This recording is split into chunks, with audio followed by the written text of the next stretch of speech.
যদি আপনি থ্রেট বলেন বা যাই বলেন, এটা হচ্ছে নারী সদস্যের ক্ষেত্রে যেমন পুরুষ সদস্যের ক্ষেত্রে কেমন তেমন আর কি। তো আপনার চ্যালেঞ্জ ডিফারেন্ট কোনো কিছু না, দুজনের ক্ষেত্রেই চ্যালেঞ্জ একই রকম।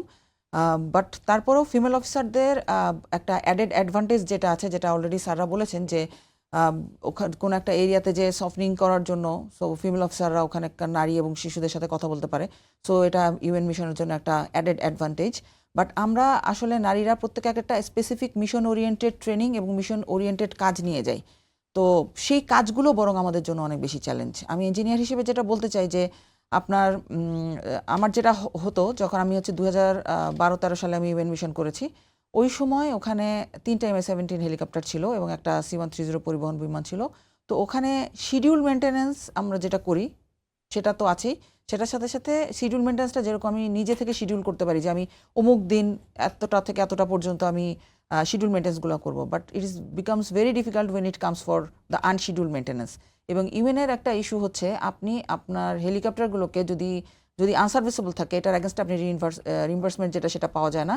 এবং প্রত্যেকটা হেলিকপ্টারের ফ্লাইং আওয়ার্সের সাথে রিইম্বার্সমেন্ট রিলেটেড। এবং আমাদের এই পর্যন্ত more than 80,000 flying hours আমরা অ্যাচিভ করেছি because of both the pilots, also the engineers and all other associated peacekeepers staying over there and for their support. এবং আপনি জেনে খুশি হবেন যে এইটার জন্য আপনি যে স্যারকে রিইম্বার্সমেন্টের কথা বলছিলেন, আমরা অলরেডি 36.68 বিলিয়ন টাকা এটা হচ্ছে আমাদের অর্থনীতিতে যোগ হয়েছে ইউএন মিশন থেকে।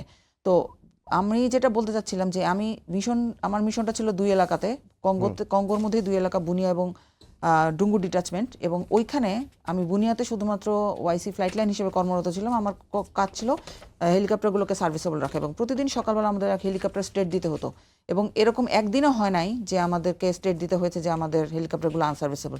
এবং এটার জন্য আমরা সারা রাত জেগে, ওখানে খুবই অল্প আমাদের রিসোর্সেস আছে, এগুলা রিসোর্স মেনটেন করা খুব ডিফিকাল্ট, এবং তারপরেও রাতে খুব কষ্ট করে এই হেলিকপ্টারগুলোকে আমাদের সার্ভিসেবল রাখতে হতো। এবং আরেকটা যেটা চ্যালেঞ্জ আমি ওখানে ফেস করেছি সেটা হচ্ছে স্পেয়ার্সের লজিস্টিক চেইন যেটা মেনটেন করা।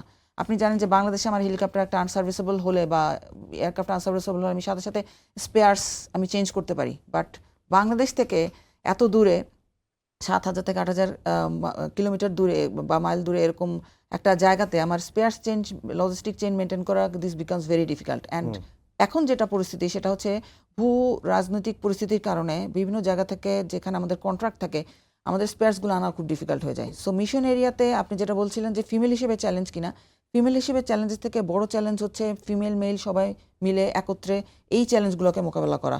এবং অ্যাট দ্য সেম টাইম আপনি জানবেন যে আমাদের হেলিকপ্টারগুলো ওখানে থাকে ঠিকই, বাট ওখানে আমাদেরকে বিভিন্ন ধরনের যে মিশনগুলো করতে হয় এটার আমরা তো দেশে সমতল ভূমির অ্যাগেনস্টে আমরা ফ্লাইং করি, বাট ওখানকার এলিভেশন এক এক জায়গায় এক এক রকম, ঘন জঙ্গল, রাতের একটা ইস্যু আছে, কোনো জায়গায় হচ্ছে মরু ঝড় হয়, সেখানে আমাদের ইঞ্জিনগুলো সিজ করে যায় আপনার স্যান্ডি এনভায়রনমেন্টে। ওটার জন্য আমাদের এক্সট্রা কিছু মেনটেন্যান্স আমাদের খুঁজে বের করতে হয়েছে, যেটা কিনা বাংলাদেশের নিজস্ব চিন্তাভাবনা থেকে বের করে আমরা ওখানে ডাস্ট প্রোটেকশন ডিভাইস লাগিয়েছি। এই জিনিসগুলো মানে হেলিকপ্টার মেনটেন করা, ইকুইপমেন্ট মেনটেন করা, অ্যাট দ্য সেম টাইম ওই ওয়েদারের সাথে নিজেদেরকে মানিয়ে নেওয়া। এবং এরকম অনেক জায়গায় আমরা মনে করেন যে আমাদের হেলিকপ্টারগুলো গেল ওখানে নাইট স্টে করতে হচ্ছে, তখন ফিমেল অফিসার ফিমেল পাইলটসও ওখানে আছে। ওখানে হচ্ছে স্বাভাবিক নর্মাল জীবনযাপনের জন্য যে বেসিক রিকোয়ারমেন্ট ওই এলাকাতে ওইটা নাই। সো ওই এলাকাতে কিন্তু আমাদের নাইট স্টে করতে হচ্ছে এবং পরের দিন সকালবেলা আবার ওটাকে ফ্লাইং করে নিজস্ব জায়গায় নিয়েছে এবং ওখানে রেবেলের থ্রেটও থাকে।